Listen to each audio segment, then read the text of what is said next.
ఇప్పుడు present generation కానీ మనం ఉంటున్న కాలంలో కానీ ఏదైనా సాలిడ్ ఎవిడెన్స్ అయితేనే నమ్ముతారు. కరెక్ట్. మనకు 100 ఏళ్ల క్రితం ఉన్న శిథిలాలను చూసి ఇప్పుడు ఆ కథను నమ్మడానికి కూడా సంశయపడుతున్నాం. అవును. అంటిల్ అండ్ శాస్త్రవేత్తలు ఏమైనా ధృవీకరించి చెప్పి ఎస్.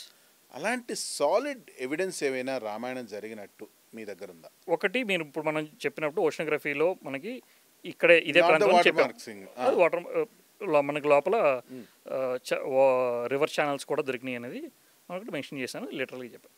ఇది కాకుండా శ్రీలంకే రావణలంక అనేది మనం ప్రూవ్ చేయగలిగితే రామాయణం జరిగింది అనేది కూడా కొంతవరకు కన్ఫర్మ్ అవుతుంది కదా.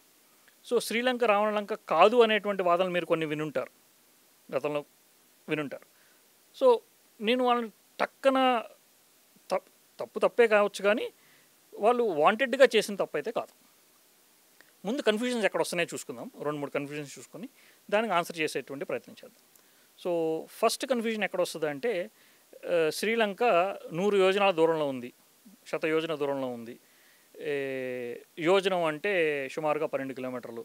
సో 100 యోజనాలు అంటే 1200 కిలోమీటర్ల దూరంలో ఉండాలి అనేటువంటి. సో శ్రీలంక మనకి 1200 కిలోమీటర్ల దూరంలో లేదు కాబట్టి, 40 కిలోమీటర్లు 35 కిలోమీటర్ల దూరంలో మాత్రమే ఉంది కాబట్టి ఈ శ్రీలంక రావణలంక కాదు అనేటువంటి వాదన ఒకటి మనం విన్నాం. ఇదొకటి పాయింట్ నెంబర్ 1. దీన్ని ఆన్సర్ చేసి మళ్ళీ నెక్స్ట్ వస్తాను. వాల్మీకి మహర్షి పొయిటిక్గా చెప్పారు. మీరు పొయిట్రీని సైంటిఫిక్గా ప్రోజ్లోకి తీసుకోకూడదు. దాన్ని అర్థం చేసుకొని అది ఎంతవరకు పొయిటిక్గా తీసుకోవాలని ఇందాక చెప్పా కదా మీకు. ఇతిహాసం అంటే పూర్వోక్తం కథాయుక్తం, పూర్వోక్తం ఉంది, కథాయుక్తం కూడా ఉంది.